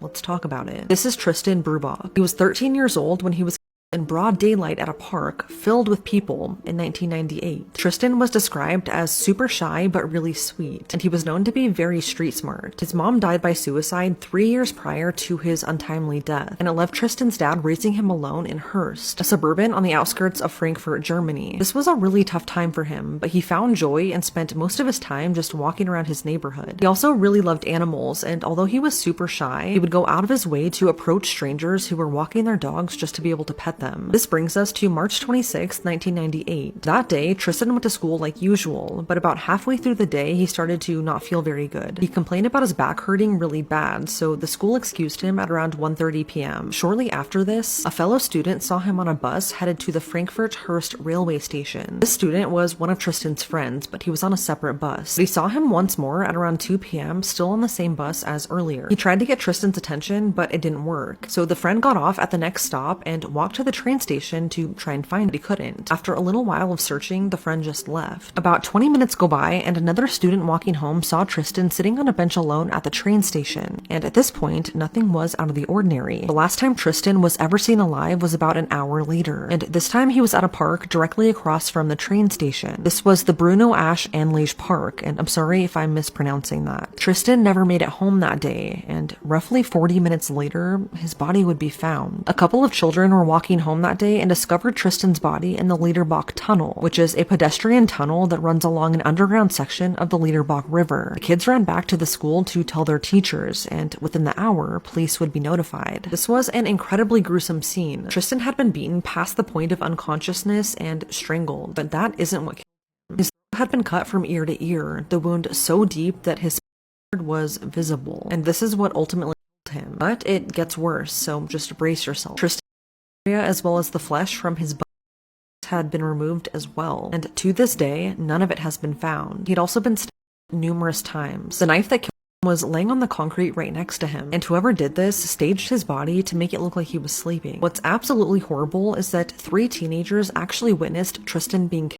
Although at the time, they didn't know that that's what they were witnessing. But they weren't the only ones who saw Tristan's killer. The first person to see him was a 12-year-old little girl who was walking through the tunnel on that fateful day. She saw this man at about 3:50 p.m., so 30 minutes after he killed Tristan, popping out from behind a bush. He was wearing a hat and had a long ponytail dangling from behind. Another person who saw this killer was a paralegal in the area, who said this man came up to him and said, quote, "I just got out of prison and I've already screwed up," end quote, before leaving. So all of these people were interviewed and gave their description of the killer. The man was between 20 and 30 years old. He either had a repaired cleft lip or a big scar on his lip. Overall, he was just very unkempt. Some thought he looked homeless. From those descriptions, police were able to put together this composite sketch of the suspect, which was shared worldwide. It gave them some hope that the killer would soon be found, but sadly, that was not the case. Based on evidence at the scene, investigators believe that Tristan was quickly ambushed and killed near the river and then left to bleed out. Then the killer dragged his body to the tunnel where he proceeded to mutilate it. This all happened within 15 minutes. I know some might not think that 15 minutes is a long time, but this was a public park and tunnel. So the fact that he managed to do all of this in 15 minutes without one single person stopping him is so scary. After the composite sketch was released, someone close to Tristan's family came forward and said that she is certain that she saw this killer before. And even more creepy, she saw him with Tristan in the days leading up to the murder. The last woman that ever saw Tristan alive says that she believes she also saw his killer, but her description was a little bit different. That day, the woman was sitting on a bench in the park when Tristan sat down next to her. He was alone at this point, and he was smoking a cigarette. After the two had some small talk, the woman got up to leave, but as she turned around and looked back at him, she saw 2 men sit down on both sides of him. One of them looked pretty similar to the composite sketch. Tristan would be murdered 20 minutes later, not even half a mile away. So while his family was forced to have his funeral, the killer was still out there on the loose. And just one day after the funeral, a possible break in the case happened. It came in the form of a phone call. The supposed killer called the police, confessed to killing Tristan, gave them his description, and told them that he'd be waiting for them at the train station near where Tristan was killed. But when police arrived, he was nowhere to be found. Part of this phone call was released to the public, but this caller has never been identified.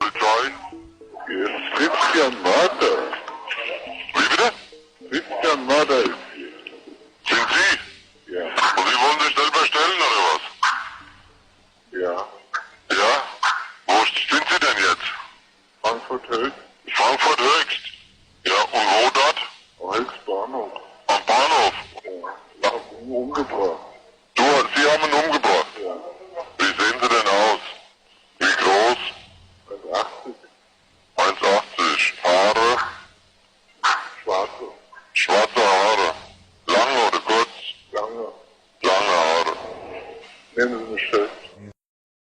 Police did what they could to locate this maniac, but it was like he just vanished into thin air. 1 year after Tristan's murder, police found his backpack in a forest about 15 miles away from where he was killed. In it was a road map of Germany, all in the Czech language. This map did not belong to Tristan. He couldn't even speak Czech, and because it was linked to his killer, police expanded their search to the Czech Republic and Slovakia, but they could never trace him down. Over the years, there have been many false leads and potential suspects, one of which caught investigators' eye. It was a local man named Manfred Seal, who was a very well-respected member of the community. A very unsuspecting guy, but when he died in 2014, his daughter found some horrifying things in one of his storage units. She found human remains, as well as a diary in which he drew pictures of real-life murders. Police then found that Manfred was unknowingly a serial killer who took the lives of 5 women between 1971 and 2004. I want to be clear, though, that police found no physical evidence linking him to Tristan's case. The victim profile was completely different, but Manfred lived lived close to Tristan, which is what caught their eye. He would also mutilate and keep his victims' genitals, much like in Tristan's story. Ultimately, in 2017, he was ruled out as a suspect in Tristan's case, but he was still a really creepy guy. The only other suspect came to light in 2020, and honestly, it's pretty shocking, at least to me. Police stated that this man, Christian Bruckner, could be tied to Tristan's case. What's so shocking to me is that this man is also the prime suspect in the disappearance of Madeleine McCann, as well as other child disappearances and assaults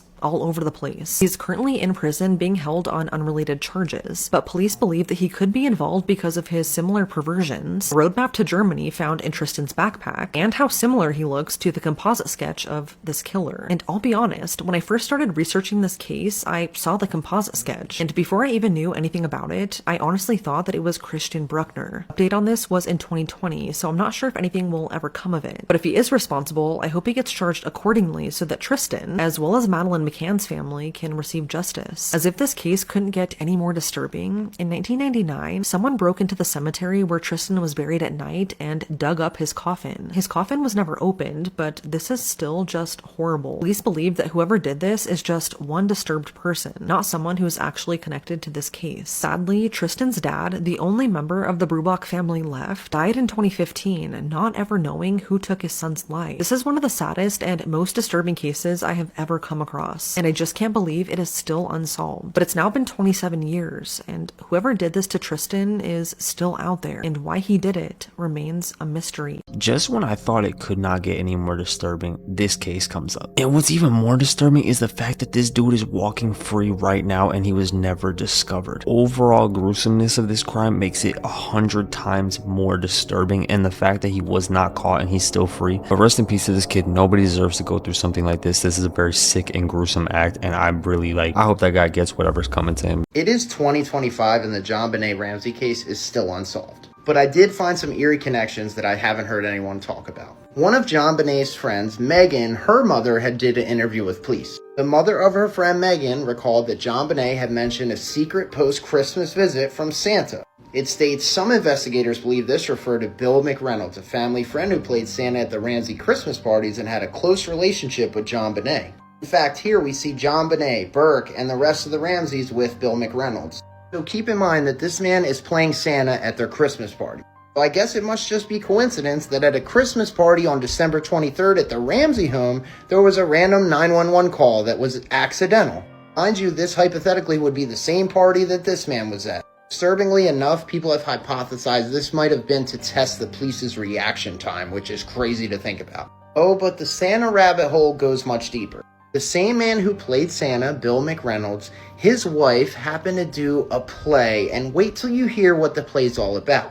It's really hard to find information on this, but the play is called Hey Rube, and it's from the 1970s. The play, written by this man's wife, quite literally is about a young girl being abducted and found in a basement. Oh, and it gets even worse. Just so happens that the McReynolds' daughter, when she was 9 in 1974, was abducted as well. I want everybody to keep in mind this is all alleged. And it's also been reported that McReynolds submitted his DNA and was cleared of being a suspect. But the Santa connection overall is eerie.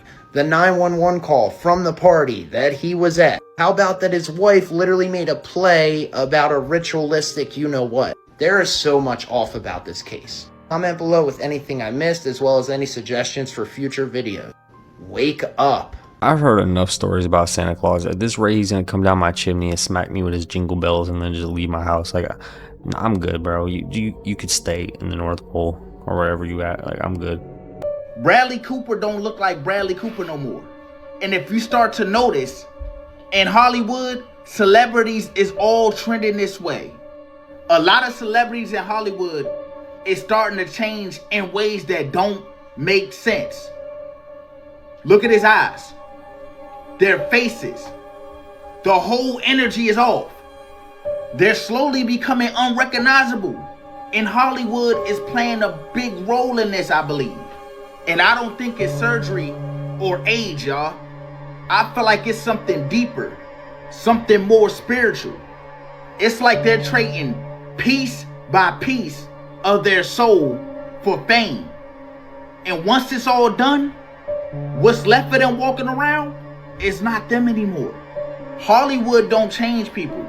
It replaces them. Disguised as a woman, he had a 20-year intimate relationship with a man, even giving him a child. But how he pulled all this off is one of the most elaborate deceptions in history. It was 1964 when French diplomat Bernard ran into the Chinese spy Shi Pei-pu, whose goal was to get Bernard to fall in love with him. Now, it's said the spy had a unique ability to retract his male parts inside of him and create the illusion of female parts. That, coupled with the fact Bernard had never been with a woman before, he apparently had no questions during intimacy. To really cement the relationship, she faked a pregnancy and purchased a child, saying it was their biological son who Bernard raised as his own. Bernard fell deeper in love while she was getting access to tons of classified information. Eventually, the French government got suspicious of espionage, brought the two to court where doctors inspected She, and that's when Bernard found out the past 2 decades of his life had all been a lie. Bernard tried to off himself in prison but was unsuccessful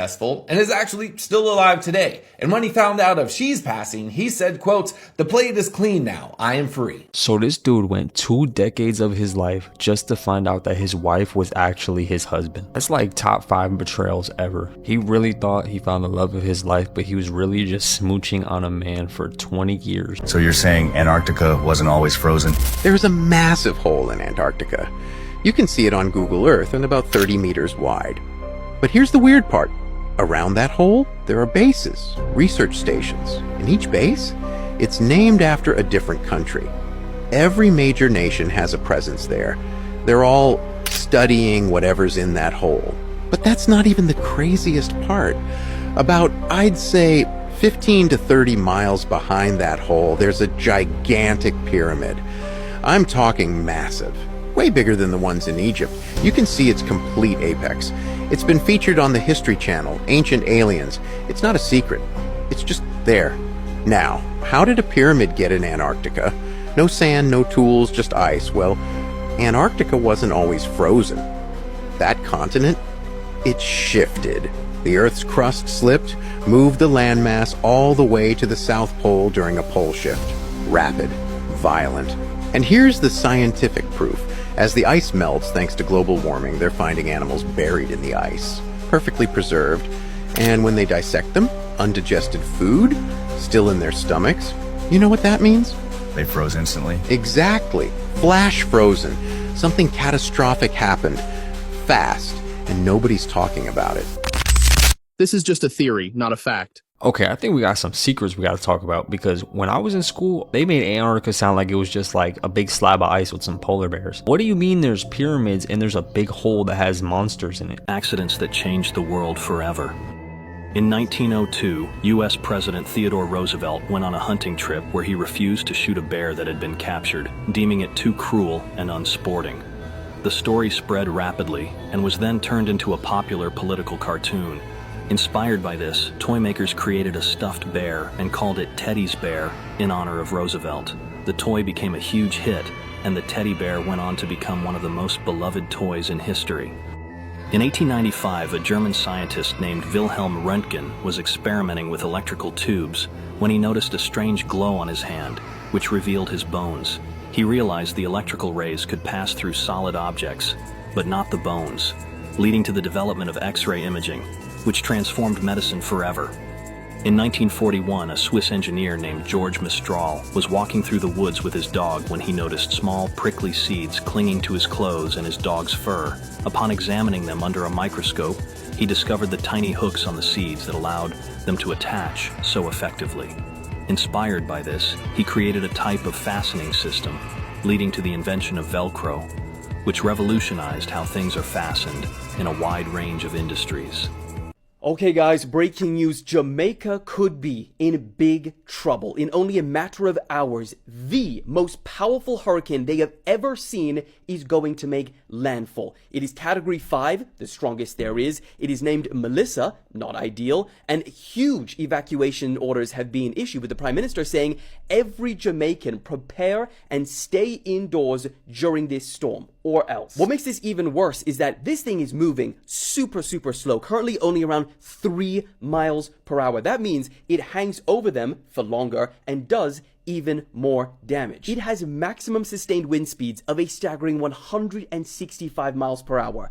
That is wild. In fact, actually, one of the research teams whose literal job it is to fly into powerful storms all the time, they had to abort their mission to make sure that this plane didn't receive structural damage. Melissa is now Earth's strongest storm of 2025. So from all of us, we wish every Jamaican good luck. And I'll keep you guys updated. I literally just seen a dude on TikTok earlier. He posted a video in the storm and he was just screaming "Bomba Glad." I feel like some people are not taking this storm as seriously as they should be. This girl from Sweden fell asleep for 32 years and didn't wake up.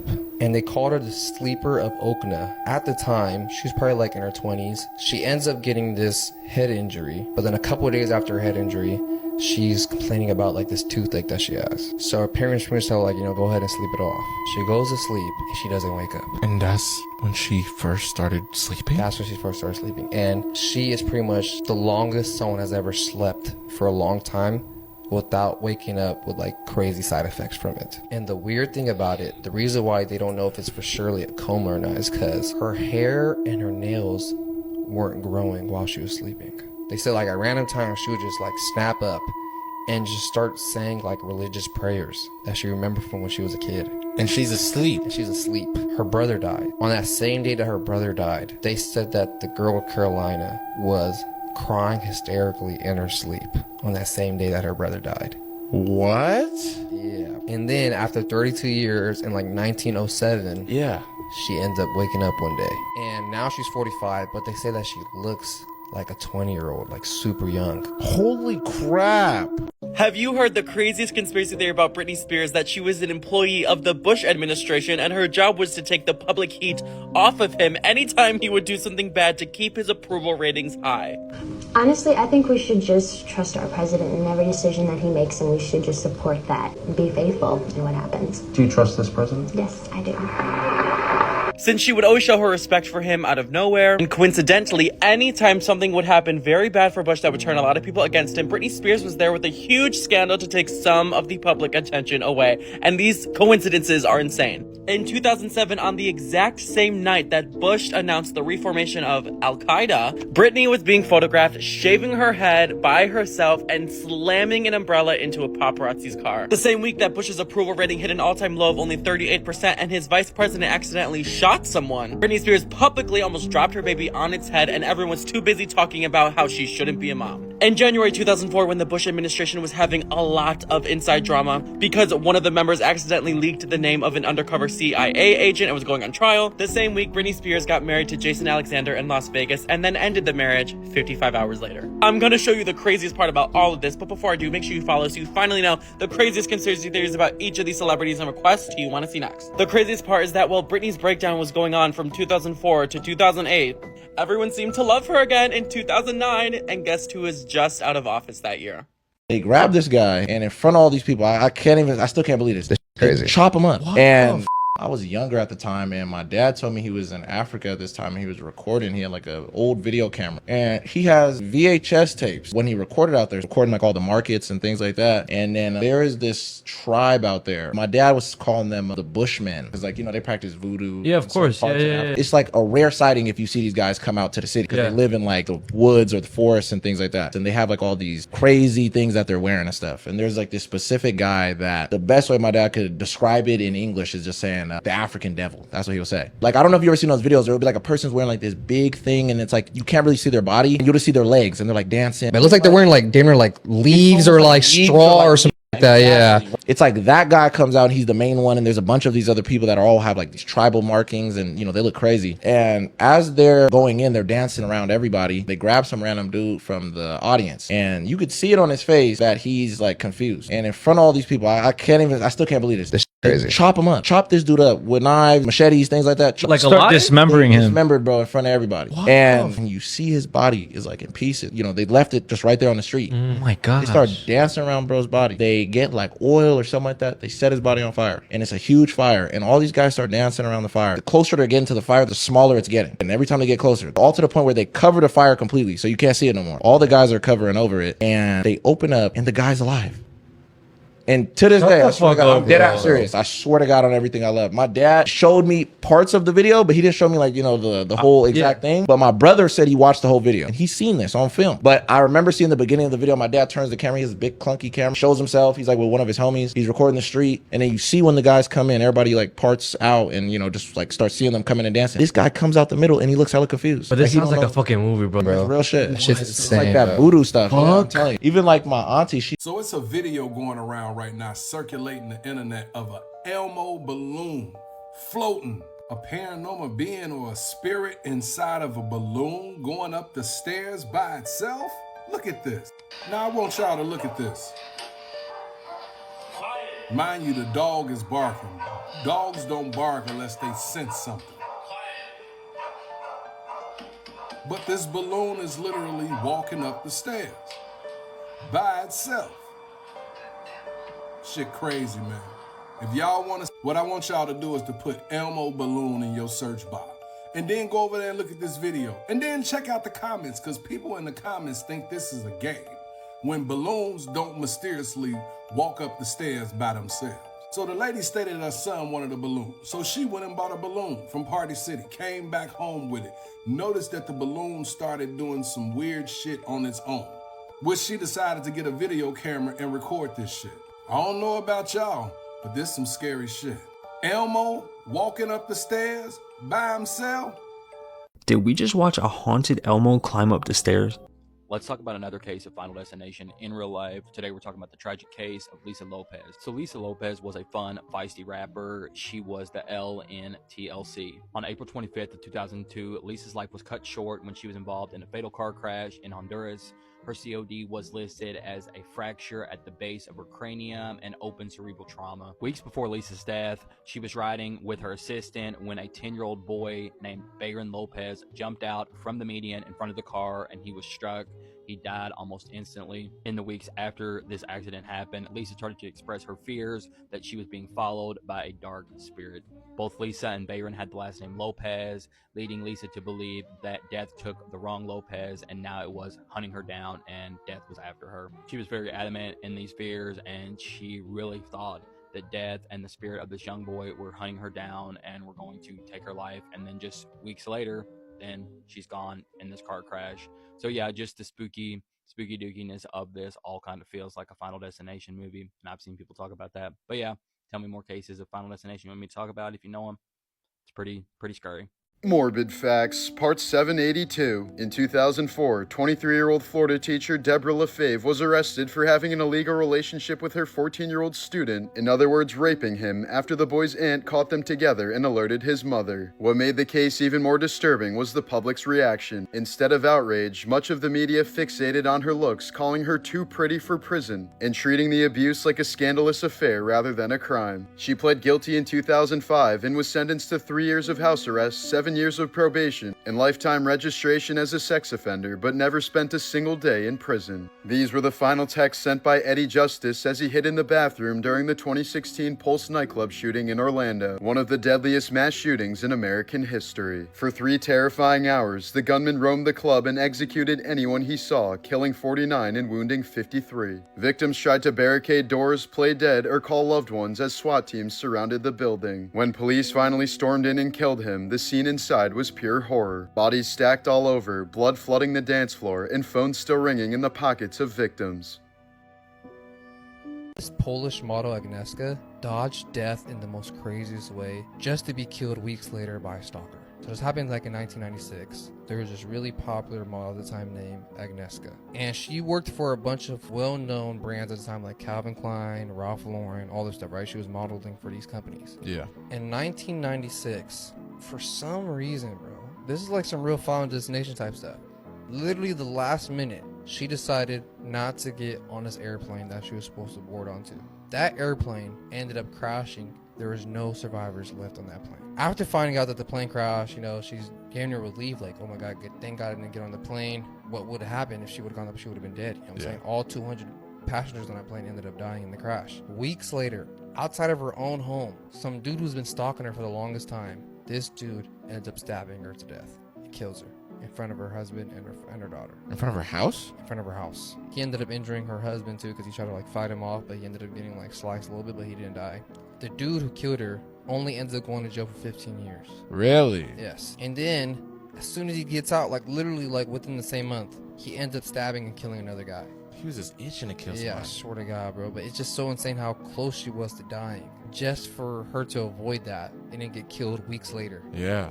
That's some real Final Destination No, shit. seriously, that's what I mean. It's like it just moved the date. Yeah. That's But- literally like Final Destination 1. Yeah. With the airplane and everything. I'm already knowing. That's like literally one of one. Like, yes. You know what I'm saying? Dog, that's fucking weird. No, for That real, is bro. actually weird. Crazy historical coincidences that cannot be explained. In 1893, a man named Henry Ziegland broke up with his girlfriend at the time, who then died by suicide. Her brother tried to kill Henry by shooting at him, but he missed, and the bullet got stuck in a tree. 20 years later, Henry Ziegland decided to cut down the tree. When it fell, the bullet was dislodged and flew out, which struck him, killing him on the exact spot where he had been shot at 20 years earlier. On August 6, 1945, a Japanese man named Tsutomu Yamaguchi was in Hiroshima for a work trip when the first atomic bomb was dropped. Despite severe burns and injuries, he managed to escape the city and return home to Nagasaki the next day. 3 days later, while on his way to work, the second atomic bomb was dropped, this time in his own city. Miraculously, he survived again and went on to live up until his death in 2010. In 1912, a woman named Violet Jessup was aboard the Titanic when it sank after hitting an iceberg. Luckily, she survived. A few years later, in 1916, she was on the Britannic when it struck a mine and sank again. She survived. Lastly, she was on board the Olympic, which collided with another ship, and yet she survived again, and is known as the only person to have survived 3 separate disasters at sea.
A lot of these are a reach, but that definitely is Jeffrey Epstein. There is no way that that is not him. Call me crazy, but at the end of the day, who really knows besides Jeffrey himself, I guess. There are things that are bigger than just coincidence. So messed with the devil. That's what a ritual is.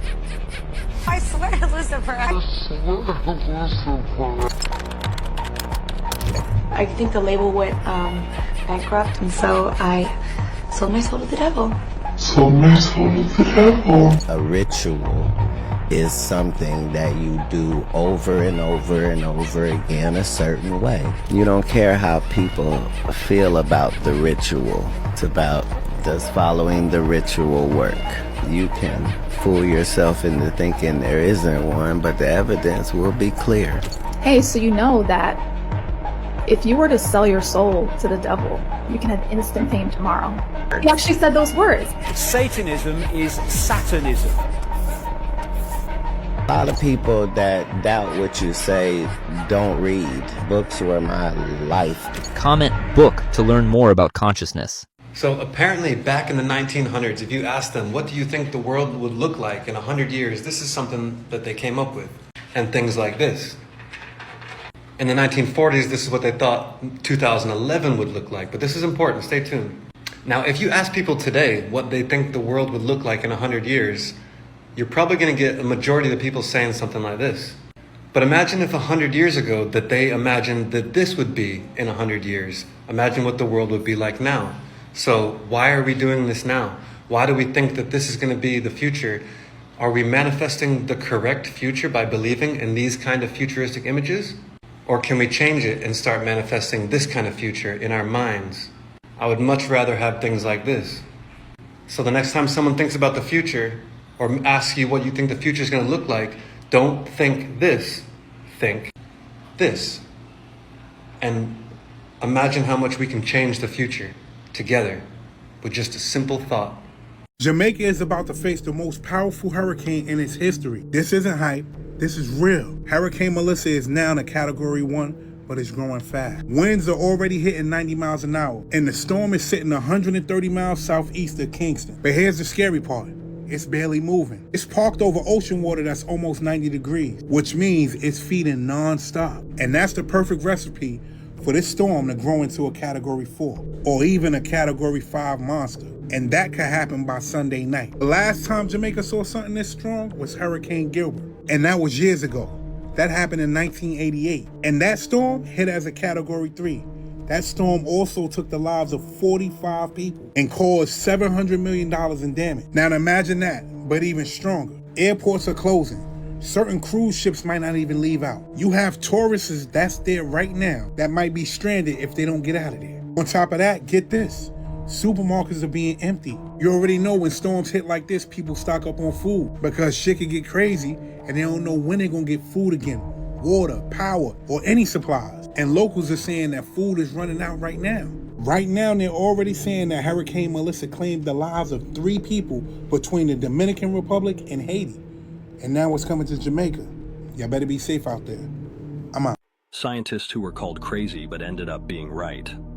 This photograph shows Ignat Semmelweis, a Hungarian doctor in the 1840s. He noticed that women were dying from childbirth fever in hospitals but not at home. He suggested that doctors should wash their hands between patients. The medical community was outraged and called his ideas wrong. They said gentlemen's hands were always clean and removed him from his position. Semmelweis struggled with the rejection. Decades later, germ theory proved he was absolutely right, and hand washing became standard practice that saves millions of lives today. This image shows Alfred Wegener, a German scientist who proposed in 1912 that continents moved across the Earth's surface. He noticed that fossils and rock formations matched perfectly across different continents like pieces of a puzzle. The scientific community rejected him, calling his continental drift theory incorrect. They said continents were too heavy to move. Wegener passed away in 1930, still doubted by his peers. In the 1960s, plate tectonics proved he was completely correct about how our planet works. This photograph shows Barbara McClintock, a geneticist who discovered in the 1940s that genes could move and change position within chromosomes. Fellow scientists called her research so unconventional that she stopped publishing her findings for years. They said genes were fixed and couldn't jump around.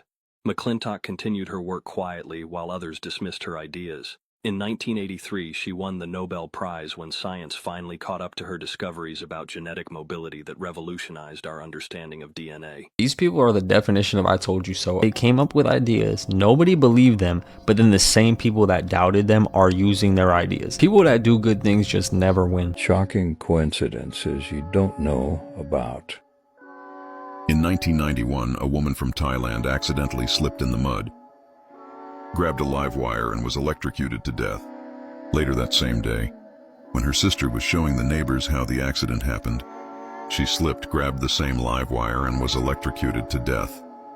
In 1979, Elvita Adams tried to cease her own existence by plummeting from the Empire State Building. She leapt from the 86th floor, but was blown back onto the 85th floor by a sudden, strong gust of wind. 112 people died during the construction of the Hoover Dam. The first to die was surveyor J.G. Tierney on December 20th, 1922. On the same exact day, 14 years later, the last person died during construction was J.G.'s son, Patrick Tierney. In 1999, skydiver Joan Murray's parachute malfunctioned, causing her to fall from 14,000 feet directly onto a mound of fire ants. But doctors think the shock of adrenaline from 200 fire ants stings kept her heart beating and saved her life. Historical mysteries that still have no answers. In 1492, Christopher Columbus was on his journey to discover the Americas. He was sailing across the Atlantic when he and his crew claimed they kept getting followed by something strange, a glowing light hovering over the ocean, moving up and down before suddenly disappearing. No one could explain it, but here's where it gets bizarre. Many believe it wasn't natural at all. There's a theory that the light was a time machine, and that humans from the future were watching Columbus make history. What makes it even crazier is that this theory can't be completely dismissed, because we have no idea how far into the future those watchers might be from. Back in the late 1500s, over 100 English settlers landed on Roanoke Island, off the coast of what's now North Carolina. When their supply ship returned 3 years later, the entire colony had vanished. No people, no bodies, just one word carved into a tree, which read Croatoan. To this day, no one knows exactly what happened to them. Some think they joined a nearby tribe, others believe they were wiped out. It's still one of America's oldest unsolved mysteries. He ends up going to Benin, the western side of Africa, and it's basically known to be like the capital of voodoo. Whoa. And he gets given this list That he has to get? He gets assigned to get these objects before he meets the actual voodoo priest, right? Okay. We continue with our very strange shopping list.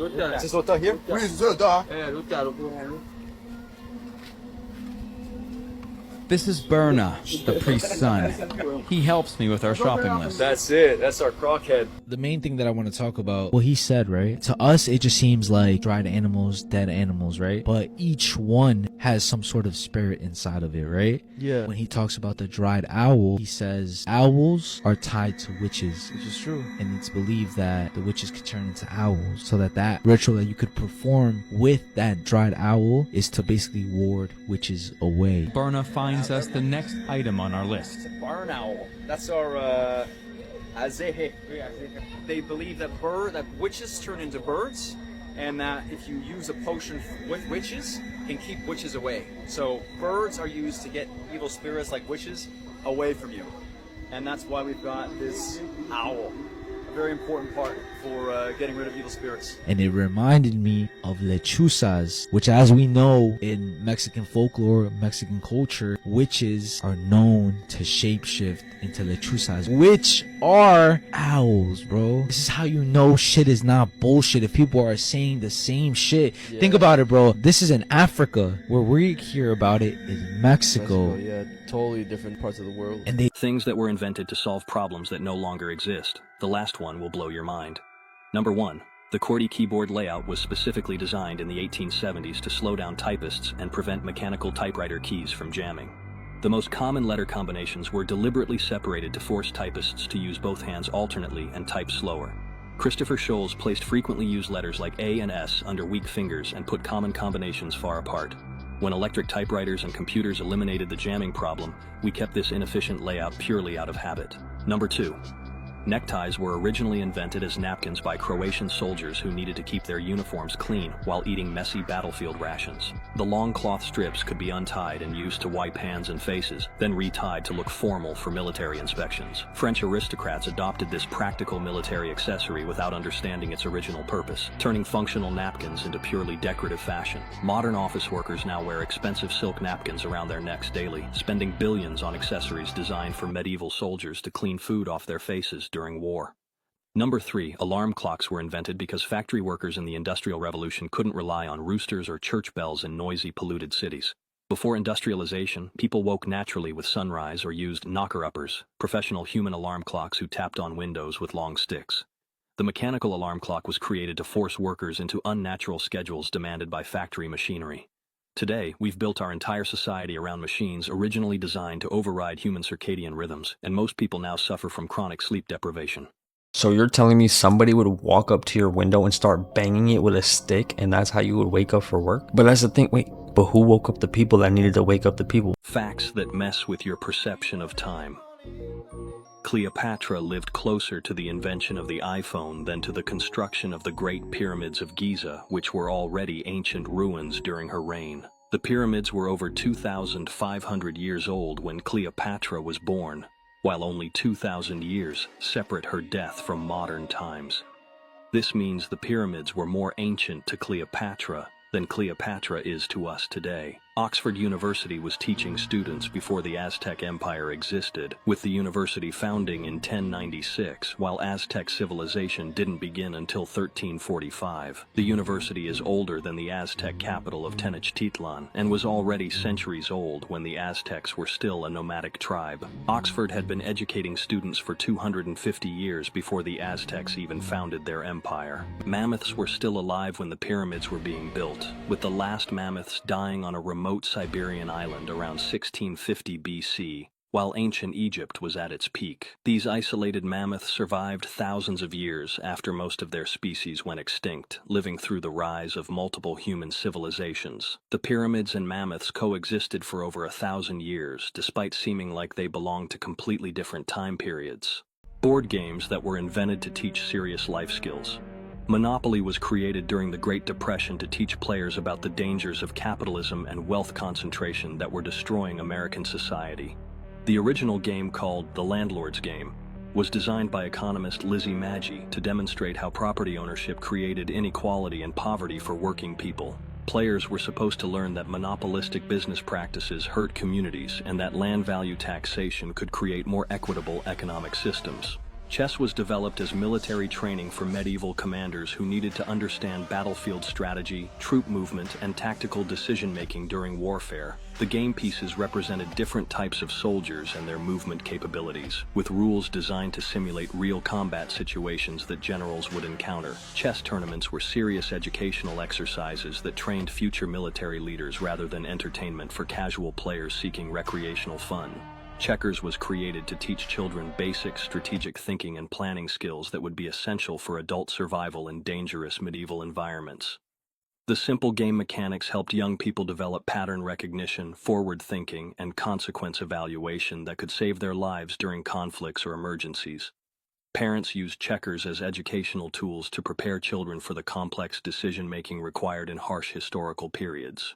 The strangest thing was found in the catacombs in Paris. For the people that don't really know too much about the catacombs, bro, it's like 174 miles of just tunnels and caves all under Paris, pretty much. So this happened in 2004 in the catacombs, and the history of the catacombs, bro, is super freaking insane. Apparently, since 1955, they have banned any tourists or anybody from going down there without a tour guide. And this one day, police were doing like this training exercise down there for some reason, and while they were down there doing this shit, bro, they ended up noticing that there was like these motion censored cameras that were like following them and looking at them as they were going down and deeper in the catacombs. The deeper they go, bro, they ended up even hearing this like track that was like pre-recorded of a dog barking, and they kept hearing it.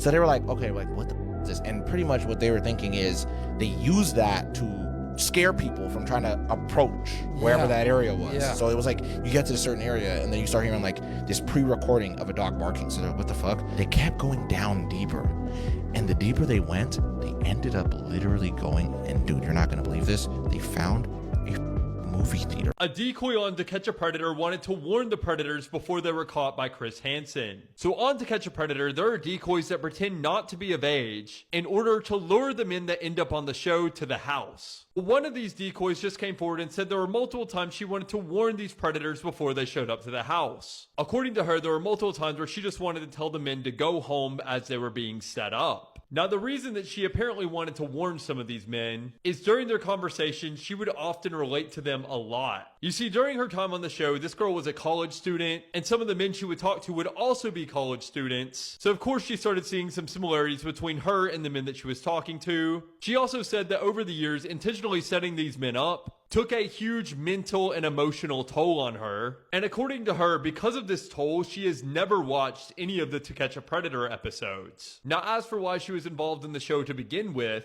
apparently her uncle was a realtor and he was in charge of one of the houses that were used in the show. And her dad kind of told the show creators about her without realizing what he was getting her into. What do you mean by that?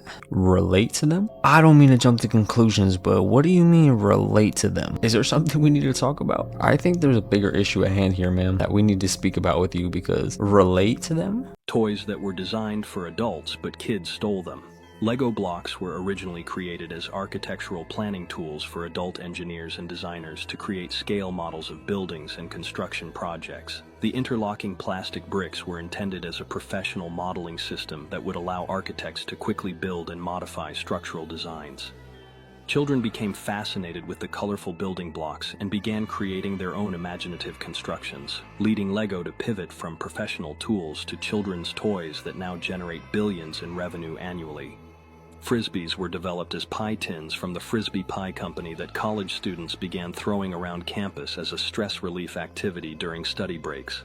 The metal pie plates had perfect aerodynamic properties for flying when thrown properly, making them popular with adults looking for recreational throwing games. When children saw adults playing with the flying discs, they adopted the activity and turned frisbee throwing into a worldwide recreational sport and toy industry. Yo-yos were originally hunting weapons used by Filipino adults to capture prey and defend against enemies by throwing weighted objects attached to long strings with deadly accuracy.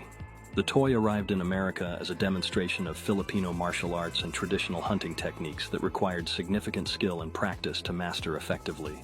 American children became obsessed with the challenging skill toy, transforming a serious hunting weapon into one of the most enduring toys in history. Celebrities who faked their own death but were caught. The last one is a bit crazy. Number 1, Dave. Dave was a man who looked very different because he survived bad burns as a child. Some fans believed he was actually Michael Jackson hiding in plain sight. Dave always wore gloves, spoke with a voice oddly like Michael's, and even appeared on TV right after Michael died, acting just like him. The story goes that Michael faked his own death to get away from money troubles, lived as Dave for years, and then died for real in 2019. Number 2, Andy Kaufman, comedian. Andy Kaufman died of lung cancer in 1984, but his best friend said it was a trick. Andy told people he wanted to fake his death and come back after 20 years. In 2004, exactly 20 years later, a woman appeared claiming to be his daughter at a show to honor him. His family never let anyone dig up his grave. And some say Andy loved pranks so much, maybe he's still hiding somewhere.